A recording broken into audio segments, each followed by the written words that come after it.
قال رسول الله صلى الله عليه وسلم: خير يوم طلعت عليه الشمس يوم الجمعة، فيه خلق آدم، وفيه أدخل الجنة، وفيه أخرج منها.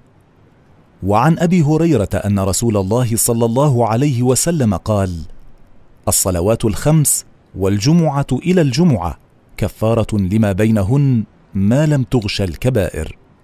وقال عليه الصلاة والسلام: إن من أفضل أيامكم يوم الجمعة، فيه خلق آدم، وفيه قبض، وفيه النفخة، وفيه الصعقة، فأكثروا علي من الصلاة فيه، فإن صلاتكم معروضة علي.